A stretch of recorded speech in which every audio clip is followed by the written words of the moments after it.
BJP ಸಂಪರ್ಕದಲ್ಲಿದ್ದಾರೆ ಅಂತ ಹೇಳಿ ಯತ್ನಾಳ್ ಬಿಜೆಪಿ ಸಂಪರ್ಕದಲ್ಲಿದ್ದರೆ ಅದಕ್ಕೆ ಅವ್ರಿಗೆ ಬಿಟ್ಟಿರ್ತಕ್ಕಂಥ ಯಾರ ಸಂಪರ್ಕದಲ್ಲಿ ಅವ್ರನ್ನ ಕೇಳಿ.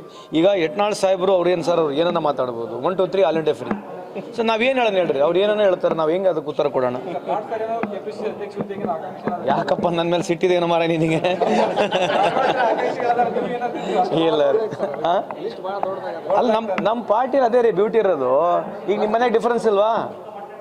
ಒಂದು ಕುಟುಂಬದ ಮೇಲೆ ಡಿಫ್ರೆನ್ಸ್ ಇರ್ತದೆ. ನಮ್ಮಲ್ಲಿ ಭಿನ್ನಾಭಿಪ್ರಾಯಗಳಿಲ್ಲ ಅಲ್ಲ. ನೀವು ಸುಮ್ಮನೆ ಕಾರ್ಯಕರ್ತರಿಗೆ ಬಂದಾಗ ನಾನು ಹೇಳ್ನಲ್ಲ, ಈಗ ನಿತಿನ್ ಗಡ್ಕರಿ ಆಗ್ಬೇಕಂತದಾರೆ, ಹೆಂಗ್ ಮಾಡೋದು? ಈಗ ನಿತಿನ್ ಗಡ್ಕರಿ ಮುಂದಲ್ ಪ್ರಧಾನಮಂತ್ರಿ ಆಗ್ಬೇಕಂತ ಬಿಜೆಪಿ ಒಳ ನಡೀತಾ ಇದೆ. ನನಗೆ ಬಿಜೆಪಿ ಫ್ರೆಂಡ್ಸ್ ಮಾತಾಡ್ತಿದ್ದಾರೆ. ಹೆಂಗ್ ಮಾಡೋದು ಈಗ ನೆಕ್ಸ್ಟ್? ನಮ್ಮಲ್ಲಿ ಯಾರಾಗ್ತಾರೆ ಹೈಕಮಾಂಡ್ ತಗೊಳ್ತದೆ. ನಮ್ಮಲ್ಲಿ ಯಾವ್ದಾಗಬೇಕು ಹೈಕಮಾಂಡ್ ತಗೊಳ್ತದೆ. ಅಲ್ರಿ, ಈಗ ಇದು ಬಿಟ್ರೆ ನಾವು ಎಷ್ಟೆಲ್ಲ ಅದನ್ನೇ ಕೇಳ್ತೀವಿ. ಡಿನ್ನರ್ ಯಾಕಾಯ್ತು, ಡಿನ್ನರ್ ಕರೆದಿದ್ವಿ ಅಂತ ಇಟ್ಕೊಳ್ಳಿ, ಸ್ಪೆಕ್ಯುಲೇಷನ್ ಆಗುತ್ತೆ, ಕರಿಬಾರ್ದು ಅಂತ ಹೇಳಿ ನಿಂದ್ರಿಸ್ಬಿಟ್ಟಿದ್ದೀವಿ. ಈಗ ಈ ವಿಡಿಯೋ ನಿಮಗೆ ಇಷ್ಟವಾದಲ್ಲಿ ಲೈಕ್ ಮಾಡಿ, ಶೇರ್ ಮಾಡಿ, ಸಬ್ಸ್ಕ್ರೈಬ್ ಮಾಡಿ.